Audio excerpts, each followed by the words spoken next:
What's up, guys? So I'm leaving the Home Depot, as they say. I picked up some compost. I broke a pitchfork, unfortunately, with the stump grinder today. So I was like, well, I gotta go pick one of those up, grab some stuff while I'm there. Took a look at plant prices. I pretty much have every plant they sell there that I want. I know a few of you guys in the comments are like, bro, why don't you go to the small mom and pop nurseries and pick up your edible plants there and stuff? I'm like, dude, a lot of them don't have anything there.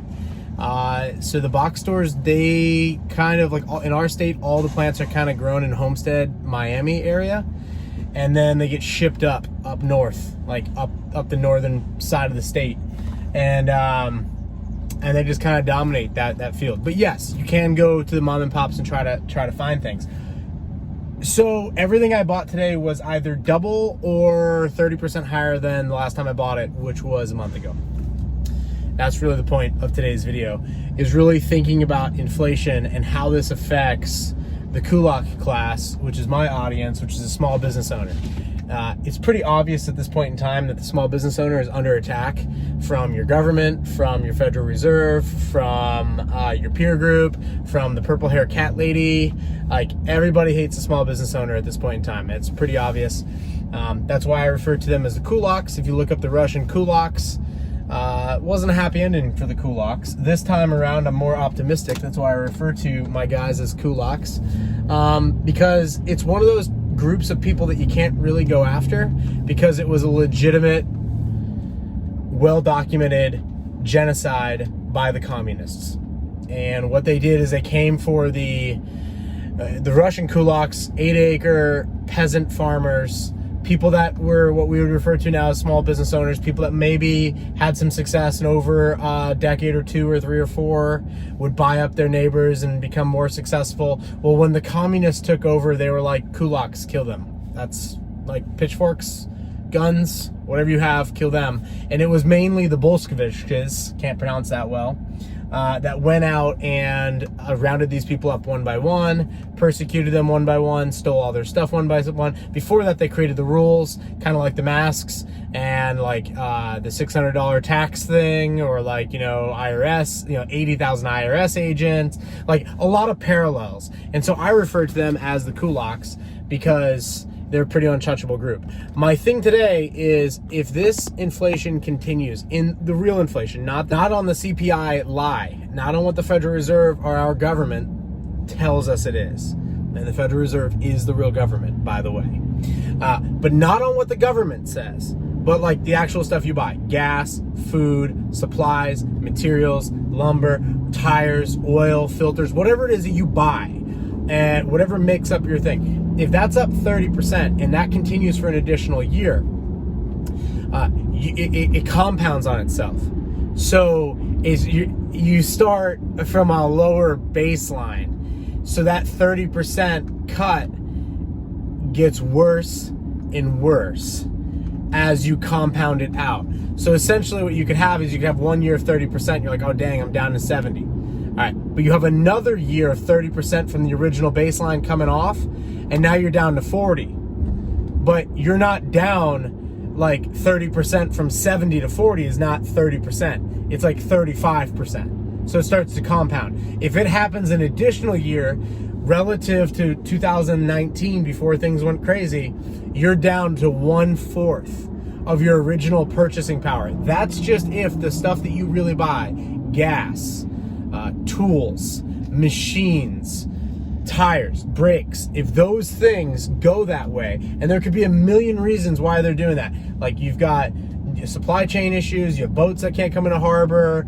you have an email class that doesn't produce anything, so they stay at home and they consume resources, but they don't really produce much, but they do get a salary, so somehow the system is keeping those people up. Like, there are all these different factors, but the fact that we are now at the exponential curve, this is why I say, for the kulaks in the group, this is why you're looking at things that are unfavorable right now, like gold, like silver, some cryptos, but they got to be private cryptos in my opinion, because everyone knows that where the area to tax is going to be the cryptos. And if the cryptos become a competitor to the dollar, because people start realizing, oh man, I don't want dollars, I'd rather hold Bitcoin. Like, at that point in time, when that mental shift happens, you tax the Bitcoin people. That's what you do.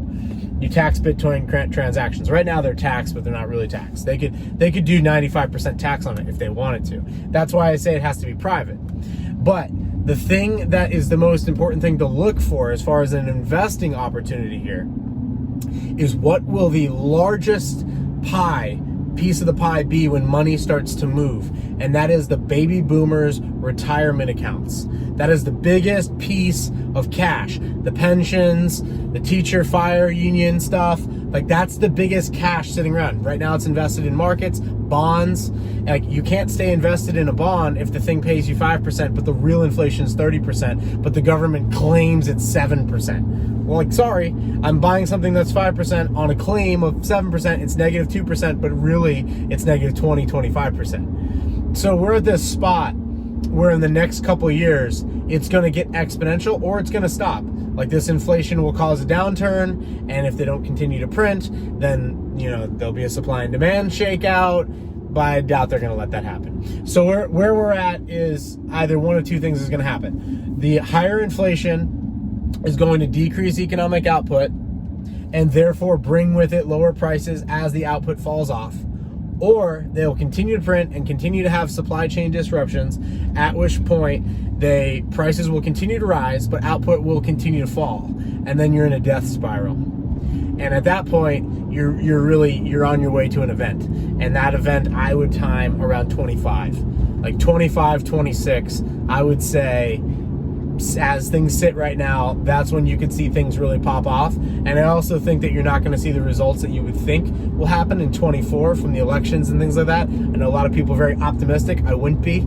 I think that the people that are in power will remain in power until forced out. That's my base case for what's going to happen from here out.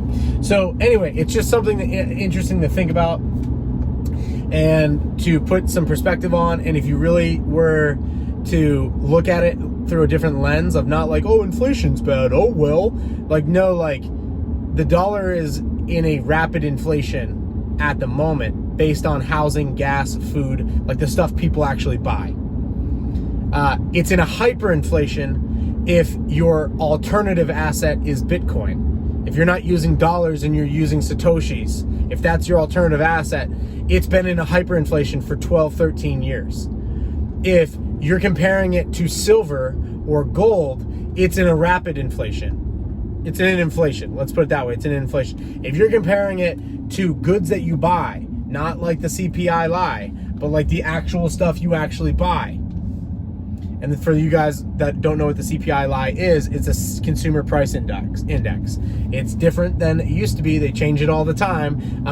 Because if it was how we recorded it in the 80s, it would already be over 20% at this moment in time. But realistically, we just care about the real price of things. You and I can go to the gas pump, look at a receipt from last year, look at a receipt from this year, and know what the price is. You can, same thing with food, same thing with anything. Same thing with health insurance, all these things.